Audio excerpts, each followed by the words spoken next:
But hey guys, it's Rift here, and man, what can I say? 6,000 subscribers, you guys are amazing, and this is something that I didn't expect to reach by the end of the year, let alone, you know, a couple of months before 2025. So a massive thank you from me, it really means a lot. I know we're a little bit late, but hey, better late than never, and now we're going to be reading out some of your guys' hot takes regarding our beloved web slinger. So with that being said, grab some popcorn, and I hope you enjoy. Tom Holland is my favourite live-action Spider-Man. I mean, there's nothing really to criticise here or to react to, since at the end of the day, you like what you like, an opinion's an opinion, even if it's a wrong opinion. But joking aside, there are some redeeming qualities to Tom Holland's Spider-Man. He's certainly enthusiastic and enjoyable to watch, even if I don't think his writing's the best. And at the end of the day, you said favourite and not best, so I'm not going to grill you for that. Spider-Man PS1 is the purest distillation of comic book joy ever committed. The reason why I couldn't possibly agree to this is because the comic book versions of Spider-Man have seen so many growing pains throughout the years. Like, we had the original Steve Ditko run, we had the Ultimate Comics, we had the more recent stuff, so I could not possibly agree to that. And also, at the end of the day, Spider-Man PS1 is just another adaptation, so you could make the exact same argument for literally everything, with obviously greater degrees or lesser degrees of success. So I couldn't possibly agree with this. At the end of the day, it sounds like Spider-Man PS1 is your favourite, and there's nothing wrong with that, but come on. Spectacular Spider-Man is the best adaptation? I mean, maybe, but he is certainly up against some stiff competition, let me tell you. We have Insomniac, you have the 90s show, you have even Toby, you have a few others. So yeah, maybe? I mean, I wouldn't say he's objectively the best, since I think that will always be the comic version, since he lays the groundwork for every other adaptation to follow. But Spectacular, he's pretty good. MCU Spider-Man might not be the best, but he works very well within the framework of the Infinity Saga. I could not disagree more. Whenever I look at MCU Spider-Man, like specifically like Homecoming, because you gotta keep in mind, Far From Home and No Way Home take place what I would consider after the Infinity Saga, because in my opinion, it started with Iron Man, it ended with Endgame. So looking at Homecoming and Civil War and all of his other appearances, looking at those and seeing how well he performed, he was just another character along for the ride. You know, he didn't really have anything special, he didn't influence the plot in any meaningful way, and he didn't really do anything. So no, I would have to disagree. He worked very well in the sense that he didn't get in the way, and we had the amazing Infinity War and Endgame without Tom Holland's dumbass getting in the way. MJ and Peter's relationship should be put to rest, as there is nothing to be gained from the relationship. I mean, at the end of the day, Peter, like a lot of fictional characters, has had quite a lot of love interests over the years, and I wouldn't consider MJ to be even remotely close to the worst one. So it doesn't bother me too much. At the end of the day, some people prefer MJ, others prefer Gwen, and some people prefer, you know, Felicia Hardy, Black Cat. So I think it just depends, but I wouldn't want them to completely, you know, get rid of this relationship, as it's so iconic at this point. Mayday and Ben Reilly should have their own show based on the MC2 comics. I mean, I don't give a flying fuck about Mayday, to be honest, but I really like Ben Reilly. Specifically from the 90s show, I really like the dynamic he had with Spider-Carnage as being like the mystery as to whether he was the clone or whether the original Peter was the clone. I thought that that was a pretty cool concept, and a show or a film with Ben Reilly could very much be interesting, especially as the recent films like Spider-Verse have indeed demonstrated it is possible to be very successful and to make a good film with a lesser known adaptation of Spider-Man or a lesser known Spider character. So I would love to see it someday. Also, the Scarlet Spider suit is fucking awesome. Insomniac Spider-Man is the greatest adaptation of all time, and it's not even close. Yeah, maybe. I mean, the reason why I'm not gonna say that is because it's kind of a similar situation with Spectacular, where, you know, he's up against some very stiff competition, even if what we've currently seen of him is great. And also, his story has yet to conclude. He could become absolutely amazing in Spider-Man 3, or he could fall from grace, unfortunately. So we just haven't seen his entire journey so far, so I wouldn't say he's the greatest yet, but maybe when Spider-Man 3 comes out, I will have a different opinion. Once again, this is your own personal opinion, so I'm not going to grill it too much. However, I would only like the Lizard if we're including the deleted scenes, because the deleted scenes actually gave us a few extra moments between Peter and Connors, and also Connors and Billy, for example, so it really helped flesh out his character. But if we're talking about retail Amazing Spider-Man, just like the theatrical cut, I guess, he definitely was a bland villain. He had interesting motivation, and obviously the Lizard, I think he looks pretty good, and it was refreshing to see a villain completely outclass Spider-Man. Like, I don't think Andrew won a single fight against Lizard, so it was pretty refreshing to see someone that powerful for a Spider-Man to go up against, but he could have been way better. Not to mention that he's probably the most forgettable villain in No Way Home. Peter Parker should have organic webs, as it would set him apart from other spider people. I mean, it wouldn't though, because doesn't Silk and a few other people have organic webs? Like, it wouldn't set him apart from any. At the end of the day, there's a few spider people who have web shooters, others have organic webs, so it is what it is. But I just think Peter Parker should have web shooters because it demonstrates his intelligence. You know, even though he has not that much money and not that much resources available, he can still create very useful gadgets with his intelligence. So I think he should have web shooters, but I wouldn't be against him having organic webs. I don't hate any Spider-Man movie. Most of them range from mid, like TASM 2, to phenomenal, like Spider-Verse. I would kinda agree. I don't hate any of the films. Like, I could happily turn my brain off and put one on and I'd have a good time, but I think it's more so just some of them are better than others. I do think that some of them are objectively poor in some regards. Like, for example, you could say that TASM 2 doesn't have a very good plot. You could also make the argument that Far From Home and No Way Home, they have certainly redeemable aspects to them, but they do have dog shit writing, let's be honest. And the Spider-Verse films suffer from the opposite problem, where objectively speaking, they are great films. They're just not for me. I've just always preferred live action. If I ever get the urge to watch like an animated Spider-Man project, I'm always going to watch the 90s show or Spectacular. If Spider-Verse didn't exist, then TASM 1 would be the best Spider-Man movie. So the issue with this is that you seem to be implying that the Spider-Verse films are your number 1 and number 2, and then TASM is your number 3, which I disagree with that completely. I think my number 3 favorite Spider-Man films, I would probably say Spider-Man 2, the OG, followed by Spider-Man 1, and then maybe No Way Home, something like that. I just think that they're really good films. TASM 1,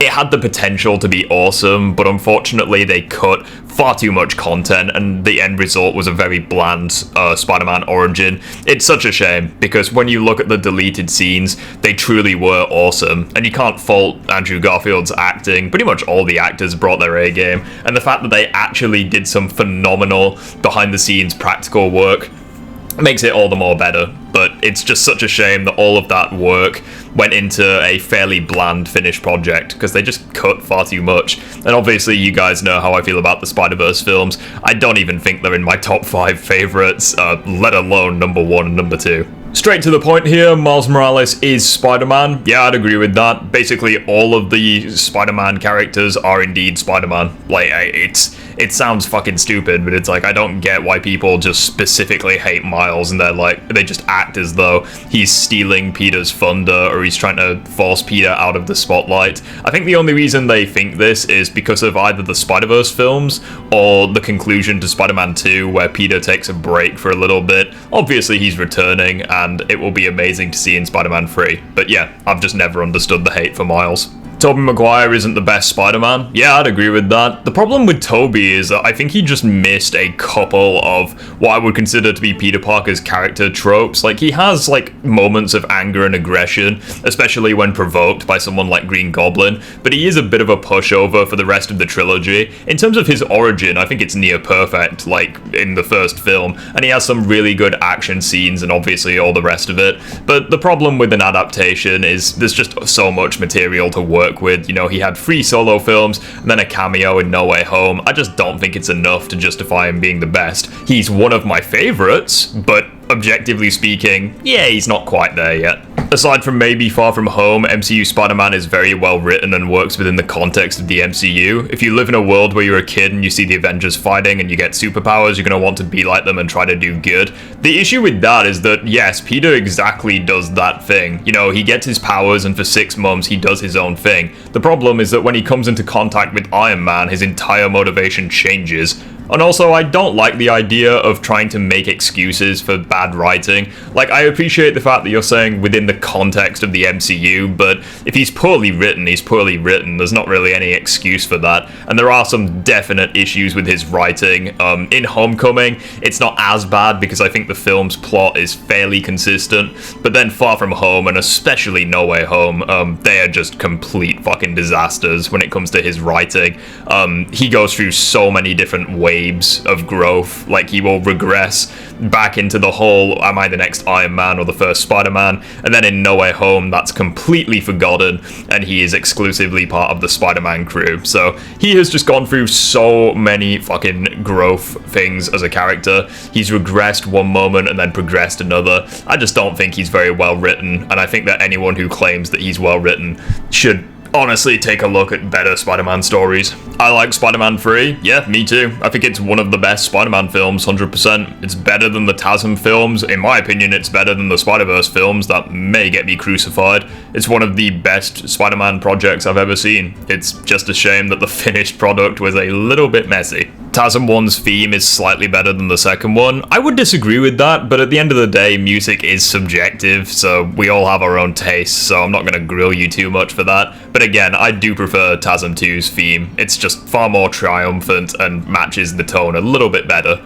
But TASM 1's very underrated. The orange on the Advanced Suit 1.0 wasn't all that bad. The funny thing is that the suit actually isn't orange. If you look at the suit in certain cutscenes, especially during the nighttime, you can see that it's a very saturated red. I think the reason why it gets the misconception of being labeled as orange is because there are quite a lot of iconic shots within the game which take place at either sunset or sunrise. For example, when Peter created the Advanced Suit, or when he has that little montage of him messaging MJ after beating Mr. Negative. So, I don't know. It definitely isn't that bad though. Arkham Knight Batman will always be more overpowered than Insomniac Spider-Man. The funny thing about this is that it's not even true when looking at base Spider-Man, let alone his symbiote versions. And I've been thinking about this quite a lot because you guys know my stance on the topic, but it's pretty interesting when you think about it, because Batman has indeed fought strong villains like Bane, fought durable ones like Grundy, agile ones like Copperhead, etc. But he's never fought someone who is all of those things at once, because obviously based on scaling, Spider-Man has him beat by a ridiculous margin when it comes to physicals.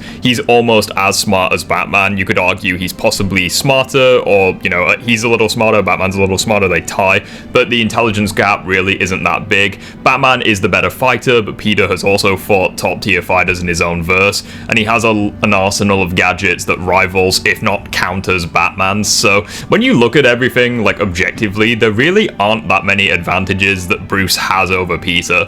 So no, I would disagree with this, especially if we're factoring in the symbiote or anti-venom. Harry was a better Venom than Eddie Brock. No, I disagree with that. I think Harry's version was perfectly fine, but Eddie Brock will always be the best Venom, in my opinion at least. Far From Home is overhated. To be completely honest, I think it's the exact opposite. I think it doesn't get the hate it deserves, because people always rate that film as being somehow very good as a Spider-Man film, when in reality it's the exact opposite. It completely assassinates Peter's character. Mysterio is a terrible villain. S.H.I.E.L.D. is incompetent throughout the game, and whilst yeah, the visuals are pretty cool, that's basically all it has going for it, since the plot is held together with tape. The Insomniac Spider-Man 2 fridge solos the MCU. Facts. I think it would solo pretty much every character in existence, although it would stop at Puffer. The red and blue Raimi suit is better than the TASM 2 suit. I kind of hold them both in equal regard. Like, I don't think one is massively better than the other. I just have some days where I prefer one over the other, so I mean, I guess I'll agree with this, but not by much. There are some days where I think TASM 2 suit is better. You're tired of adaptations taking from the Ultimate Comics? I mean, at the end of the day, they've got to take from the source material in some regard. The fact that they don't one-to-one copy the source material, I think is a good thing. Peter Parker does not have it the worst. Yeah, I'd agree with that. There are some characters in fiction that have suffered a hell of a lot more than Spider-Man has. You prefer Quentin Flynn over Yuri Lowenthal fault as Spider-Man voice actors. I mean, at the end of the day, it's your own personal preference in it. It's like you could argue one's better than the other, although I think Yuri is definitely very underrated as a voice actor, especially for video games and animation. Homecoming is better than No Way Home. As a whole, I would disagree with this, although I do think Homecoming has the best writing of the three films,